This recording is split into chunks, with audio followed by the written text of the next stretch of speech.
একটা কথা বারবার, দাড়ি পাল্লায় ভোটটা দেব এইবার। সবার মুখে একটা কথা বারবার, দাড়ি পাল্লায় ভোটটা দেব এইবার। দেখছি লাঙ্গল ধানের শিশর নৌকা, জোরসে বলো মার্কা এবার কোনটা কোনটা, জোরসে বলো মার্কা এবার কোনটা।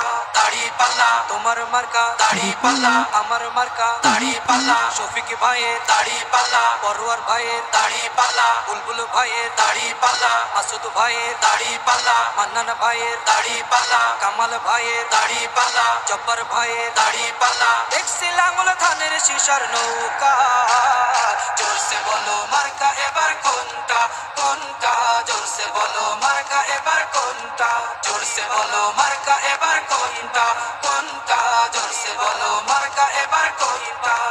রাসূল সাল্লাল্লাহু আলাইহি ওয়াসাল্লাম বলে গেছেন, তারাকতু ফিকুম আমরাইন লান তাদিল্লু মা তামাসসাকতুম বিহিমা, কিতাবাল্লাহ ওয়া সুন্নাতে রাসূল। আমি তোমাদের মাঝে দুইটি জিনিস রেখে গেছি, এক আল্লাহর কোরআন, দ্বিতীয় হলো রাসূলের সুন্নাহ। এই দুইটা জিনিস যতদিন পর্যন্ত তোমরা আঁকড়ে ধরে রাখতে পারবা, ততদিন পর্যন্ত তোমরা পথহারা হবে না, বিভ্রান্ত হবে না।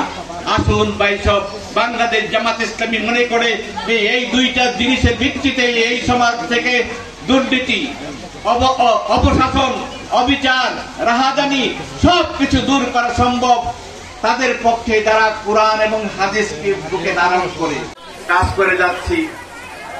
আমি বাংলাদেশ সুপ্রিম কোর্টে 2 বার নির্বাচন করার সুযোগ পেয়েছি।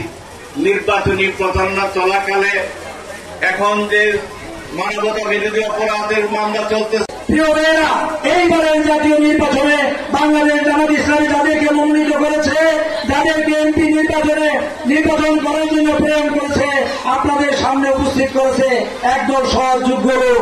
আমরা তাদেরকে আমাদের ভোটের মাধ্যমে নির্বাচিত করে সংসদে পাঠাবো। তারা ইসলামের পক্ষে কথা বলবে, আপনাদের সমস্যাগুলি সংসদে তুলে ধরবে এবং যাবতীয় সমস্যা সমাধানের জন্য সব সদস্য থাকবে।